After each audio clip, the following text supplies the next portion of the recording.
ಈಗ ಸೂಪರ್ 3ಯಲ್ಲಿ ಬೀದರ್ ಹುಮನಾಬಾದ್ನಲ್ಲಿ 30 ಕಂಬ ಹಾಕಿ ಹೇಗೆ 36 ಕುಟುಂಬಗಳಿಗೆ ಕರೆಂಟ್ ಕೊಡಿಸಿದ್ವಿ ಅನ್ನೋದರ ಕತೆ ಹೇಳ್ತೀನಿ. ಅದಕ್ಕಿಂತ ಮೊದಲು ಒಂದು ಇಂಟ್ರೆಸ್ಟಿಂಗ್ ಫ್ಯಾಕ್ಟ್, ಒಂದು ಇಂಟ್ರೆಸ್ಟಿಂಗ್ ವಿಚಾರ ಏನಪ್ಪ ಅಂತಂದರೆ, ಬೆಂಗಳೂರಿನಲ್ಲಿ ಭಕ್ತರ ಪ್ರೊಟೆಸ್ಟ್, ವಿಘ್ನೇಶ್ವರ ಅರೆಸ್ಟ್. ಅರೆ ಏನಿದು?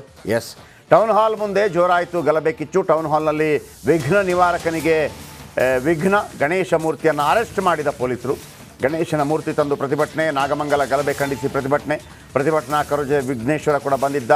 ಅದನ್ನು ಗಣಪತಿಯನ್ನು ವಶಕ್ಕೆ ಪಡೆದಿದ್ದಾರೆ. ಗಣಪತಿ ಮೂರ್ತಿ ವಶಕ್ಕೆ ಪಡೆದ ಪೊಲೀಸರು. ಈಗ ನಾಗಮಂಗಲದಲ್ಲಿ ಗಲಾಟೆ ಆಯ್ತಲ್ಲ, ಗಣಪತಿ ಶೋಭಾಯಾತ್ರೆಗೆ ಅವಕಾಶ ಕೊಡಲಿಲ್ಲ ಅಂತೇಳಿ ಈಗ ಟೌನ್ ಹಾಲ್ ಮುಂದೆ ಗಣೇಶನನ್ನು ತಂದು ಪ್ರತಿಭಟನೆ ಮಾಡಲಿಕ್ಕೆ ಬಂದರು. ಪೊಲೀಸರು ಗಣೇಶನನ್ನು ಅರೆಸ್ಟ್ ಮಾಡಿ ತಗೊಂಡೋದ್ರು. ಗಣೇಶನ ಅರೆಸ್ಟ್ ಮಾಡೋಕ್ಕಾಗಲ್ಲ ಬಿಡಿ, ಈಗ ಮೂರ್ತಿ ನೋಡಬೇಕಲ್ಲ, ಹಾಗೆ ವೆರಿ ಇಂಟ್ರೆಸ್ಟಿಂಗ್.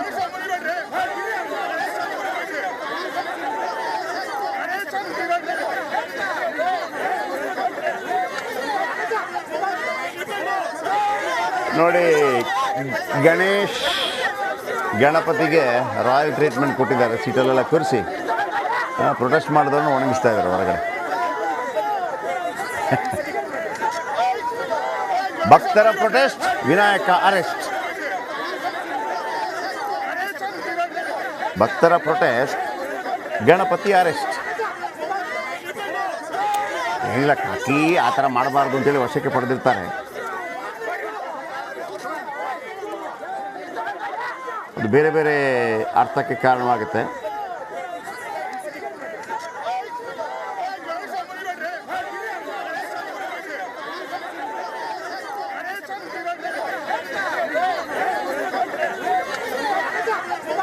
ದೀಪ್ತಿ ನಮ್ಮೊಂದಿಗೆ ನೇರ ಸಂಪರ್ಕದಲ್ಲಿದ್ದಾರೆ. ದೀಪ್ತಿ, ಗಣಪತಿ ಅರೆಸ್ಟು, ಭಕ್ತರ ಪ್ರೊಟೆಸ್ಟ್, ಗಣಪತಿ ಅರೆಸ್ಟ್, ಹೆಚ್ಚಿನ ಮಾಹಿತಿ ಏನಿದೆ?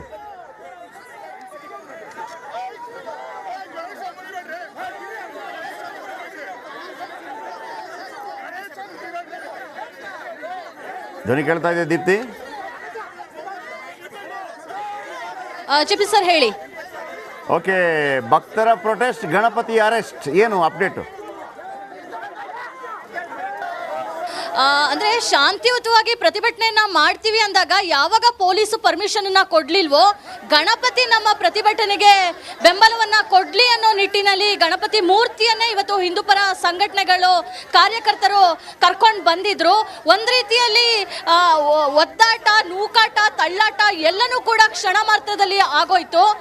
ಟೌನ್ ಹಾಲ್ನಲ್ಲಿ ಬೆಳಿಗ್ಗೆ 10:30 ಸುಮಾರಿಗೆ ಬೆಂಗಳೂರು ಗಣೇಶ ಉತ್ಸವ ಸಮಿತಿಯಿಂದ ಪ್ರತಿಭಟನೆಯನ್ನ ಮಾಡಬೇಕು, ಶಾಂತಿಯುತವಾಗಿ ಪ್ರತಿಭಟನೆಯನ್ನ ಮಾಡ್ತೀನಿ. ಪ್ರಮುಖವಾದಂತಹ ಕಾರಣ ಅಂತ ಹೇಳಿದ್ರೆ, ನಾಗಮಂಗಲದಲ್ಲಿ ಕಲ್ಲು ತೂರಾಟ ಆದಂತಹ ಘಟನೆಯನ್ನ ವಿರೋಧಿಸಿ ನಾವು ಪ್ರತಿಭಟನೆಯನ್ನ ಮಾಡ್ತೀವಿ ಅಂತ ಮುಂದಾಗಿದ್ರು. ಯಾವಾಗ ಪೊಲೀಸ್ ಇಲಾಖೆಯಿಂದ ಅದಕ್ಕೆ ಪರ್ಮಿಷನ್ ಸಿಗ್ಲಿಲ್ವೋ, ಬೇರೆ ಬೇರೆ ಗುಂಪುಗಳಲ್ಲಿ ಇವತ್ತು ಹಿಂದೂಪರ ಕಾರ್ಯಕರ್ತರು ಪ್ರತಿಭಟನೆಯನ್ನ ಮಾಡಿರುವಂತದ್ದು.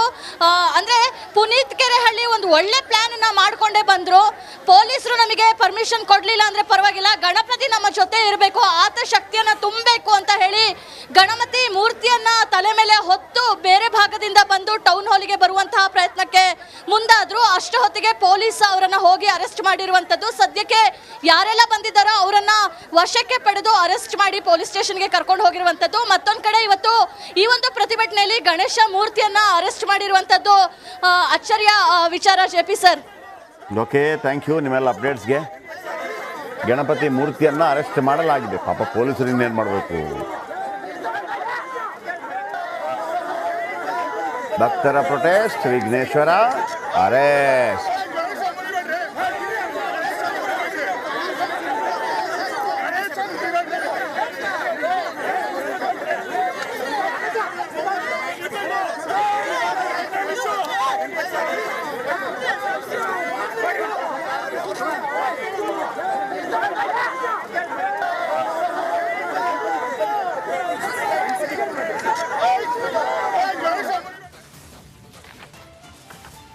ಬನ್ನಿ, ಹಾಗಿದ್ರೆ ನಾವೊಂದು ಬಿಗ್ 3ಯಲ್ಲಿ 56 ದಿನಗಳ ಹಿಂದೆ ಒಂದು ಸ್ಟೋರಿ ಮಾಡಿದ್ವಿ. ಇವತ್ತಿನ ತನಕ ಫಾಲೋ ಅಪ್ ಮಾಡಿದ್ದೀವಿ. 36 ಕುಟುಂಬ, ಕರೆಂಟ್ ಇಲ್ಲ. ಪ್ರಧಾನಮಂತ್ರಿಗಳು ಹೇಳ್ತಾರೆ ಹರ್ ಘರ್ ಬಿಜ್ಲಿ ಅಂತ ಹೇಳ್ತಾರೆ, ರಾಜ್ಯ ಸರ್ಕಾರ ಭಾಗ್ಯಜ್ಯೋತಿ ಮತ್ತೊಂದು ಅಂತ ಹೇಳುತ್ತೆ, ಫ್ರೀಯಾಗಿ ಮಾಡಿಕೊಡ್ತೀವಿ ಅಂತ ಹೇಳುತ್ತೆ. ಫ್ರೀ ಕೊಡಬೇಡ್ರಪ್ಪ, ಸ್ವಲ್ಪ ದುಡ್ಡಾದರೂ ಕೊಡ್ತೀವಿ ಅಂತ ಇವರು ಹೇಳ್ತಾರೆ. ಒಟ್ಟಾರೆ ಕರೆಂಟ್ ಬರಲಿಲ್ಲ. 56 ದಿನಗಳ ಹಿಂದೆ ಸುದ್ದಿ ಪ್ರಸಾರ ಮಾಡಿದ್ವಿ. ಈಗ 36 ಕುಟುಂಬಗಳಿಗೆ 30 ಕರೆಂಟ್ ಕಂಬ ಹಾಕಿದ್ದಾರೆ. ಒಂದಲ್ಲ ಎರಡಲ್ಲ. ನಿಮ್ಗೆ ಗೊತ್ತಲ್ಲ, 30 ಕರೆಂಟ್ ಕಂಬ ಹಾಕಬೇಕು ಅಂತಂದರೆ ನಮ್ಮ ವರದಿಯ ಪರಿಣಾಮ ಯಾವ ರೀತಿ ಇರ್ಬೋದು ಅಂತೇಳಿ. ಒಂದು TC ಕೂಡ ಹಾಕಿದ್ದಾರೆ. ಇದು ಬೀದರ್ನ ಹುಮನಾಬಾದ್ನಲ್ಲಿ ನಡೆದಂಥ ಒಂದು ವಿಸ್ಮಯಕಾರಿ ಘಟನೆ. Super 3 impact. ನೀವು ತುಂಬ ಖುಷಿ ಪಡ್ತೀರಿ ನೋಡಿ. प्रधानमंत्री सहज बिजली हर घर योजना यानी कि सौभाग्य योजना के तहत सरकार देश के हर ऐसे घर, चाहे वो गांव में हो या शहर में हो या झुग्गी झोपड़ी में हो, दूर दराज वाले इलाके में हो, उस घर को बिजली कनेक्शन से जोड़ने का आज हम संकल्प करके आगे बढ़ते हैं.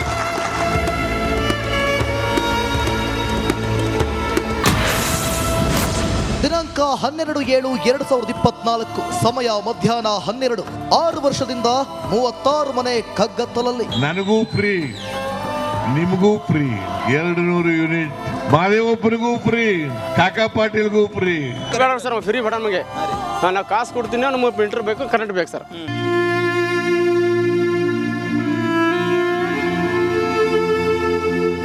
ಯಸ್, ದೇಶಕ್ಕೆ ಸ್ವಾತಂತ್ರ್ಯ ಬಂದು 75 ವರ್ಷ ಕಳೆಯಿತು. ನಮ್ಮ ಸರ್ಕಾರಗಳು ಕರೆಂಟ್ ನನಗೂ ಫ್ರೀ ನಿನಗೂ ಫ್ರೀ ಅಂದಿದ್ದು. ಕೇಂದ್ರ ಸರ್ಕಾರದ ವಿದ್ಯುತ್ ಯೋಜನೆಗಳು ಮಾತ್ರ ಇವರಿಗೆ ಸಿಕ್ಕಿರಲಿಲ್ಲ. ಅಷ್ಟಕ್ಕೂ ಇವರು ಯಾರು ಗೊತ್ತಾ? ಬೀದರ್ನ ಹುಮನಾಬಾದ್ ತಾಲೂಕಿನ ಹುಡಗಿ ಗ್ರಾಮದ ಬಳಿಯ ಇಂದಿರಾನಗರದ ಜನ. ಕಳೆದ 6 ವರ್ಷಗಳಿಂದ ಸುಮಾರು 30 ರಿಂದ 35 ಕುಟುಂಬಸ್ಥರು ವಿದ್ಯುತ್ ಇಲ್ಲದೆ ಕತ್ತಲಲ್ಲಿ ವಾಸಿಸುತ್ತಿದ್ರು. ಕರೆಂಟ್ ಸರ್ಕಾರ ನಮಗೆ ಸಂಬಂಧ ಇಲ್ಲ ಸರ್. ನಮ್ಗೆ ಏನ್ ಬೇಕು ದುಡ್ಡು ತಗೊಂಡು ತಗೊಳಕ್ ಸರ್. ನಮ್ಗೆ ಮೀಟರ್ ಕೊಡ್ಸಲ್ಲ ಸರ್. ಬೇಡ ಸರ್, ಫ್ರೀ ಬೇಡ ನಮಗೆ. ನಾವು ಕಾಸು ಕೊಡ್ತೀನಿ, ನಮಗೆ ಪ್ರಿಂಟರ್ ಬೇಕು, ಕರೆಂಟ್ ಬೇಕು ಸರ್. ಹಾ ಸರ್, ಸಮಸ್ಯೆ ಸರ್, ನೀರಿನ ಸಮಸ್ಯೆ ಸರ್, ಕರೆಂಟ್ ಸಮಸ್ಯೆ ಸರ್. ಇಲ್ಲಿ 12 ವರ್ಷ ಆಗ್ಲಕ್ ಬಂತ್ರಿ. ಒಣ ಕಂಟಿ ಕಂಬರಿ ಇತ್ತು. ನಾವು ನಿಲ್ಲ ಮಳಕ್ ಹೋಗಿ ನೀರ್ ತಂದಿದ್ದೇವ್, ಆ ಕಡೆ ಈ ಕಡೆ ತಂದಿದ್ದೇವ್. ಅದಕ್ಕೆ ನಮಗ ಕೊಡು ಅಂದ್ರೆ ಕೊಟ್ಟಿಲ್ಲ. ಏನ್ ಬೇಕು ನಿಮಗೆ? ನಮಗ್ ಕರೆಂಟ್ ಬೇಕು, ಕರೆಂಟ್ ಬೇಕು, ನೀರ್ ಬೇಕು. ಈ ಬಗ್ಗೆ ಸೂಪರ್ 3ಯಲ್ಲಿ ಗರಂ ಆಗಿಯೇ ವರದಿ ಪ್ರಸಾರ ಮಾಡಿದ್ವಿ. ಯಾಕಂದ್ರೆ ಬಡವರ ಶೆಡ್ ಬಳಿ ಯಾರು ಸುಳಿಯಲ್ವಾ ಅಂತ ಕೇಳಿದ್ವಿ. 15-20 ಡೇಸ್ ಅಲ್ಲಿ ಮಾಡ್ತೀವಿ. ಹೋಗಿ ಸ್ಪಾಟ್ ನೋಡ್ಕೊಂಡು ಏನು ಮಾಡಬಹುದು ಅಂತ ನೋಡ್ಕೊಂಡು ವಾಟ್ ಬೆಸ್ಟ್. ಸೊ ನಿಮ್ಮ ಸೈಡಿಂದ ನೋ ಅಬ್ಜೆಕ್ಷನ್? ನೋ ಅಬ್ಜೆಕ್ಷನ್ ಮಾಡ್ಕೊಡ್ತೀರಿ ನೀವು? ಒಳ್ಳೇದಾಗಬೇಕಲ್ಲ ಜನರಿಗೆ.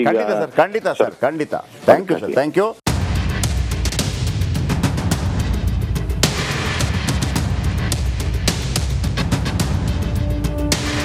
ಇನ್ನು ಸೂಪರ್ 3ಯಲ್ಲಿ ವರದಿ ಪ್ರಸಾರ ಆಗಿ 22 ಗಂಟೆ ಕಳೆದಿರಲಿಲ್ಲ.